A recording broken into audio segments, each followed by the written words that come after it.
ભાવનગર શહેરના સંઘડિયા બજાર વિસ્તારમાં રહેતા મહેંદી વિરાણીના ઘરે મોડી રાત્રિના સમયે સજાદ આબિદભાઈ પુંજાની, નદીમ આબિદભાઈ પુંજાની, અનીસ નૌશાદભાઈ પુંજાની સહિત 2 જણા શખ્સો ઘરમાં આવીને રમજાન અલી વિરાણીને બોલાવી કે તારો છોકરો મહેંદી ક્યાં છે તેમ કહી ગાળો આપી મારી નાખવાની ધમકી આપીને ઘરમાં તોડફોડ કરી શખ્સો ફરાર થઈ ગયા હતા, જેને લઈને પોલીસને જાણ કરાતા પોલીસ ઘટના સ્થળે આવીને વધુ તપાસ હાથ ધરી હતી.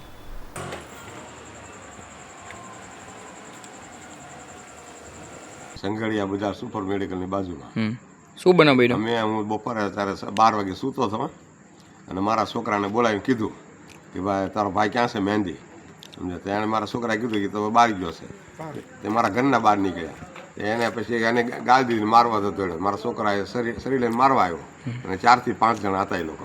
શું નામ છે એનું? એનો સજાદ આબિદ અલી પુંજાણી, નદીમ આબિદ અલી પુંજાણી અને બીજો એક ભાઈ, એનો કાકાનું નામ શું છોકરાનો? અનીસ નૌશાદ અલી પુંજાણી. કારણ શું મારવા આવવાનું?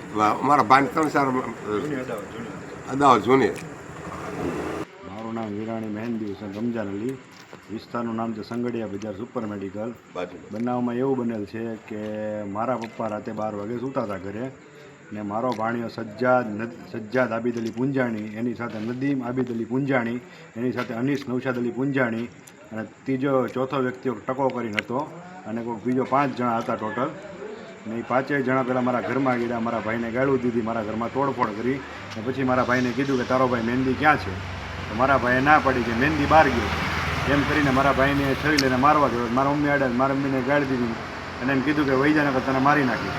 અને મારા પપ્પાને એમ કીધું કે સમજાવી દે તારા છોકરાને, કરે એને તો કાલે મારી જ નાખવાનો છે, એમાં કાંઈ ખોટું નથી કરવાનું, મારી જ નાખવાનો છે, અમારા ચાળો દીધા મારી નાખી. મારવાનું કારણ એ કે મારો ભાઈ આમાં નોકરી કરતો અને મારા ભાઈએ નોકરી મૂકી દીધી ને મારા ભાઈને ખોટે દબાવે છે કારણ વગરના, કે તે નોકરી ઉલાવા મૂકીને માનસિક ટોર્ચર આપે છે. શેમાં નોકરી કરતા તમારા ભાઈ? મારો ભાઈ એનામાં એકાઉન્ટમાં નોકરી કરતા હતા 3 મહિનાથી.